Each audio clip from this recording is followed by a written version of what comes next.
Namaste everyone. In today's video, we're going to focus on Muni Patanjali's Yoga Sutra 2.55. This is the last sutra of the sadhana path, and it explains to us the impact of Pratyahara and how exactly this impacts the yoga sadhak and his journey on the path of yoga. So let's take a good look at the sutra, start breaking it up word by word and understanding its meaning. So the sutra itself goes, Tataf Parama Vashyatendriyanam. Alright, so this is the sutra itself. Now let's break it up word by word to understand exactly what it's saying. The first word here is Tataha, and this refers to from that. So as we discussed earlier, sutras are basically continuation. So Tataha is referring to the previous sutra where we discussed the meaning of Pratyahara and how exactly to practice it. Then coming to the next word, there is Parama, and this is referring to the exact extreme or the highest form. So Param usually means the highest quality or the highest type. So here Parama refers to the highest. Then coming to the next word, we have Vashyata. Vashyata is a common word because a lot of times in Hindi there is a phrase which we use when we say that somebody has got you in their vash, which basically means that they've got you under their control or within their grasp. So a lot of times this word was used to depict somebody who was able to control you mentally, like say a person who can hypnotize you would probably have, vashyata over you. They're able to control you. And so here we're not talking about a hypnotist, but we're talking about the ability of the mind to control the senses and for the chitta to control the senses instead of the outside world to do so. So vashyata means control, mastery, subjugation. And the next word is indriya. So indriya refers to the 5 sense organs, just the way we've been studying so far. Now on the whole, what is this exactly trying to tell us? Well, it's saying that Pratyahara results in the complete subjugation and mastery of the mind over the senses. And this is in effect the goal, the aim, this is what we want on the practice of yoga. Now, let's take a moment and start understanding this sutra in even more depth. So on the path of yoga, there's so many different obstacles that might come up, especially while we're meditating or trying to go into deeper parts of meditation. There's a lot of distractions that could come up for us and that might actually not allow us to concentrate as deeply as we want to. And here is where a yoga sadhak cannot sit and blame the outside world, but instead needs to gain deeper control over the internal world.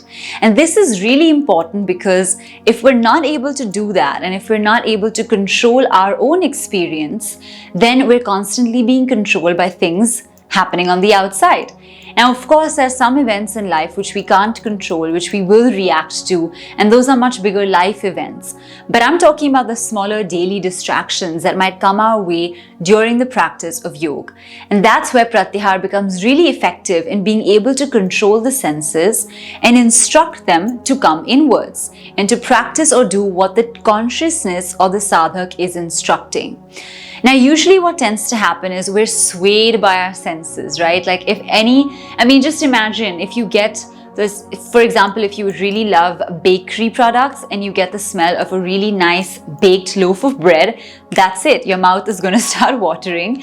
You are going to want to go in that direction, and it pretty much just takes you away from whatever you were trying to do.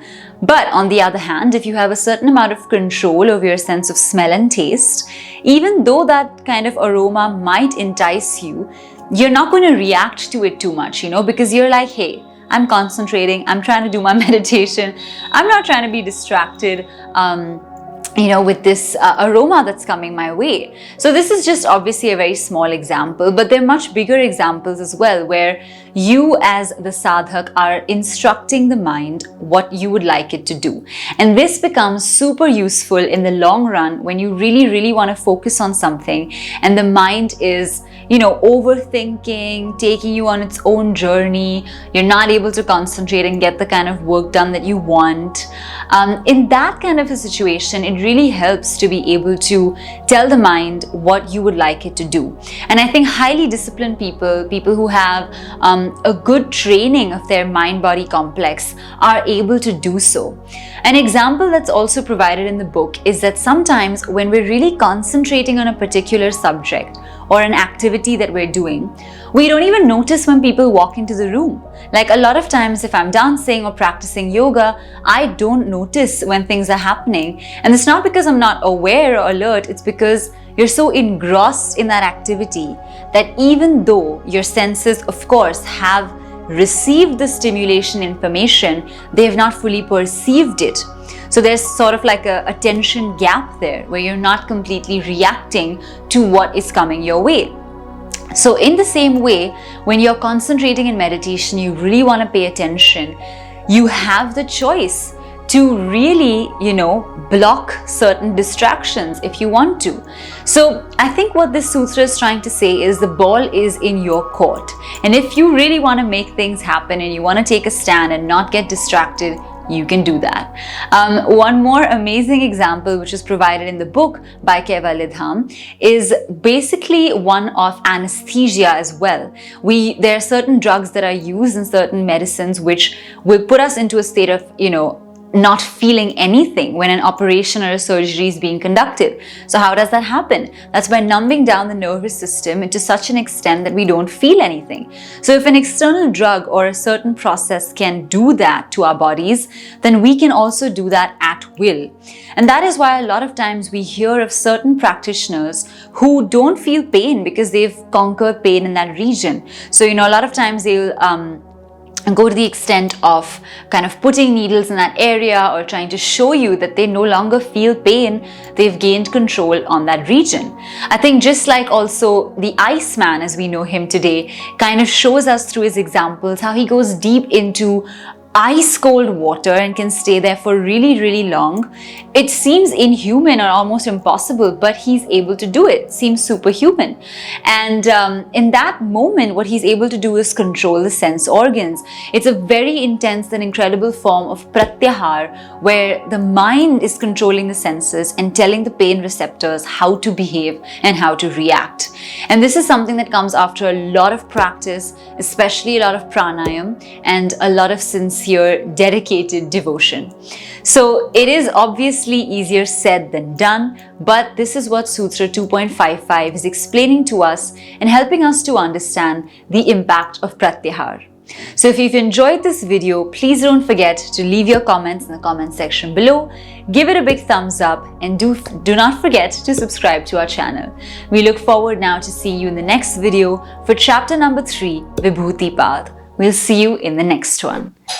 Namaste.